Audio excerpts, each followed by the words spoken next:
ایک اللہ والے تھے، ان کے پاس ایک بندہ گیا، کہنے لگا حضرت پریشان بہت ہوں، اور پریشانیاں بھی اتنی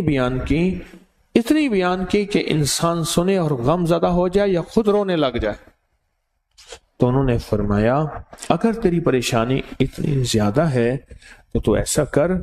40 پردیسی مسافر جمع کر اور ان کو بٹھا کے دعا کرا، اور وہ گڑ گڑا کے دعا مانگے۔ جب گڑ گڑا کے دعا مانگے تو اللہ تیری پریشانی دور کر دے گا۔ 40 پردیسی مسافر جمع کر اور وہ گڑ گڑا کے دعا مانگے، لیکن ایک شرط ہے، شرط یہ ہے ہوں مخلص، جو اللہ کے لیے ہوں، نہ مال نہ چیزیں نہ پیسے نہ جیب گرم، کچھ بھی نہیں، مخلص ہوں۔ آپ 40 پردیسی مسافر اڈے سے اسٹیشن سے جمع کر لیں گے منت کر کے، لیکن کیسے یقین ہے کہ یہ مخلص ہیں یا نہیں ہیں؟ اور تسبیح خانے میں کون پردیسی ہاتھ کھڑا کرے؟ کئی 40 ہیں تو کئی 40 ہیں، یہ تو کئی 40 ہیں۔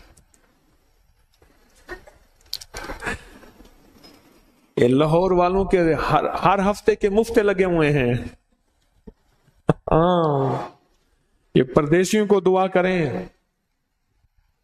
پردیسیوں کو دعا کریں، یہ پردیسی آ کے مجھے بھی آپ کو بھی دعاؤں کی برکتیں، آمین کی برکتیں اور دعاؤں پہ قبولیت کی مہریں لگوا جاتے ہیں یہ پردیسی۔ میں 40 پردیسی جمع کر اور ہوں مخلص،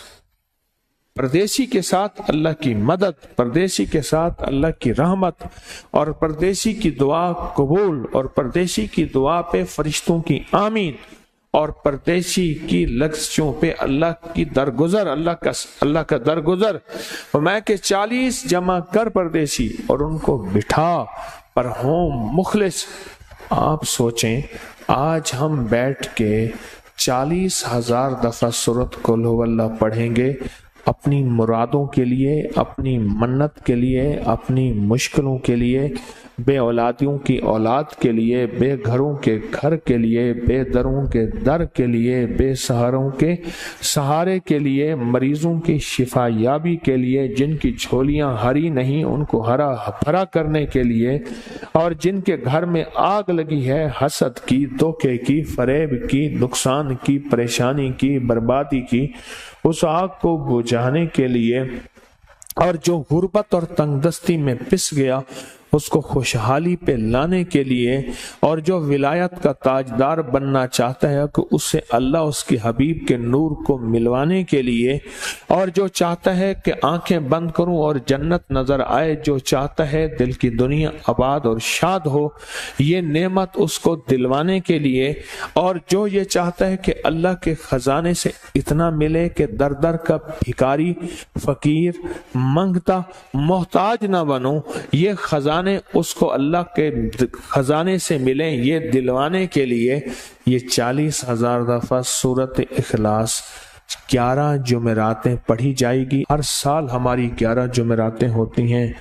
اور آپ کو مبارک ہو۔ اور آپ کو علم ہے کہ یہ سورۃ اخلاص کی جو جمعرات ہے اس میں ہم ابھی 40,000 مرتبہ بیٹھ کے سورۃ اخلاص پڑھیں گے، اور وہ 5-7 منٹ میں پڑھی جاتی ہے۔ اس کی وجہ یہ ہے بلکہ 40,000 دفعہ نہیں پڑھی جاتی، وہ لاکھوں دفعہ پڑھی جاتی ہے، لاکھوں سے بھی لاکھوں پڑھی۔ اس وقت یہ مجمع، خواتین کا مجمع، پوری دنیا ہمارے اس وقت آن لائن بیٹھی ہے، کہیں صبح دوپہر شام، پوری دنیا ہماری اس اللہ کے فضل سے سن رہی ہے، اور کیا پتہ جنات بھی ہوں، اور یہ دنیا کی مخلوق ساری مل کے سورۃ قل ھو اللہ، سورۃ اخلاص پڑھے گی،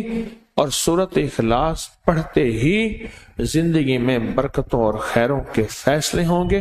اور فرمایا جو بندہ دل میں مراد چاہتا ہے، سنیں میں آپ سے پوچھوں گا بھی صحیح، صرف 2-3 افراد سے پوچھوں گا کہ پچھلے سال، ہر سال جو 11 جمعراتیں سورۃ اخلاص کی ہوتی ہیں،